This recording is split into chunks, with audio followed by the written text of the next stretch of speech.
Hello student. आज हम करते हैं हिंदी पद्य के अंदर कविता वाक, जिसकी कवयित्री ललद है।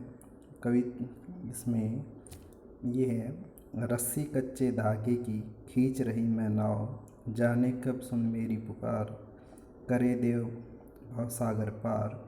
पानी टपके कच्चे स्कोरे, व्यर्थ प्रयास हो रहे मेरे, जी में उठती रह रहकर हुक घर जाने की चाह है घेरेगी। हमारा फर्स्ट पैरा है ये। और इसमें हम जो इसके जो प्रश्न करेंगे हम वो रहे हमारा कि प्रस्तुत या प्रस्तुत पंक्तियाँ हमारी हिंदी की पाठ्य पुस्तक एक में से वाक नामक कविता में से, जिसकी कवयित्री ललद है, वहाँ से लिया गया है। ये कवयित्री कहती है कि जीवन को रस्सी का रूप दिया है, जिसे वे कच्चे धागे के समान कमज़ोर साधनों से खींच रही है, और संसार रूपी सागर मतलब अपना जीवन पार करके अपने घर व ईश्वर के पास जाने की बात कहती है।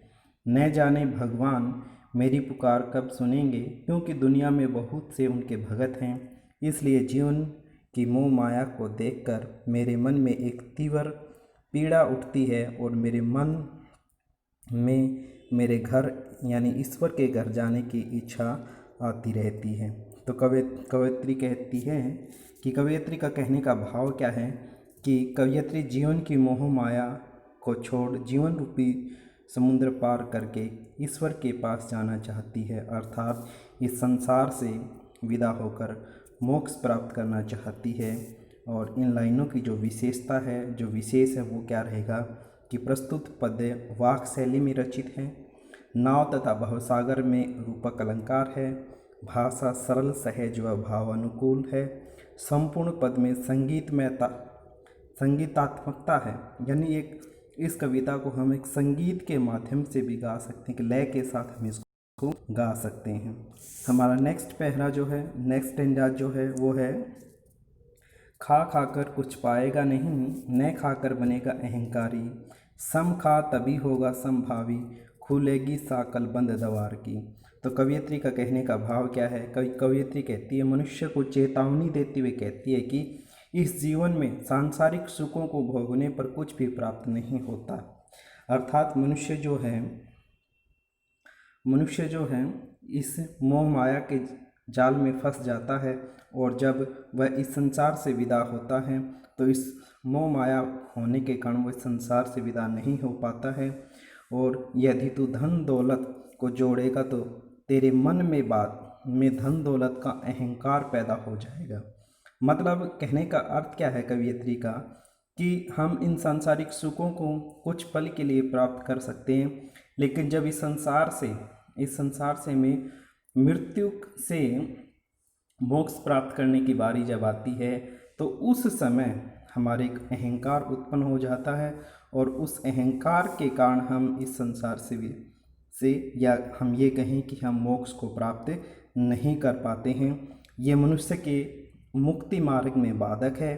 कवयित्री ने इससे बचने के उपाय की ओर संकेत करते हुए कहा है कि मनुष्य को सांसारिक साधनों के प्रति समभाव बनाए रखना चाहिए। मतलब कवयित्री का कहने का अर्थ क्या है कि हमें जीवन के अंदर सांसारिक साधनों की भी आवश्यकता होती है, लेकिन उन सांसारिक साधनों का हमें एक निश्चितता के रूप में ही प्रयोग करना चाहिए। जितनी हमें आवश्यकता हो उन्हीं को हमें प्रयोग करना चाहिए। आवश्यकता से ज़्यादा हम इस सांसारिक साधनों को या सुख सुविधाओं को नहीं लेना चाहिए।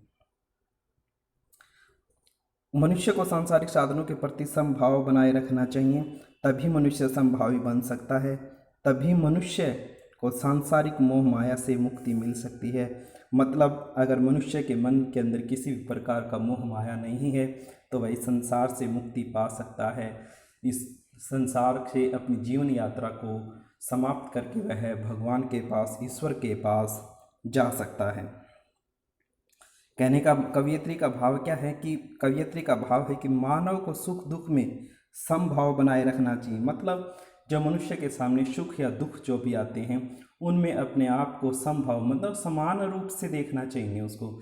जब दुख आता है तो उसको भी आसानी से सहन करने की शक्ति उसके अंदर होनी चाहिए, और जब उसके पास सुख ही सुख होता है तो उसको भी वो एक अच्छी प्रकार से भली प्रकार से उसको प्राप्त करने की उसमें चेष्टा होनी चाहिए विशेष। और अगर इस प्रकार से वह अपने आप को समभावी बना लेता है तो वह इस संसार से मोक्ष की प्राप्ति कर लेता है। विशेष में क्या है कि भाषा सरल सहज है, भाव अनुकूल है, खा खा कर में पुनः पुनरुक्ति प्रकाश अलंकार है, सम में यमक अलंकार है। ये आज की हमारी कविता के 2 पैराग्राफ थे जो हमने किए हैं। ये आपको राइट और लर्न करने हैं। Thank you.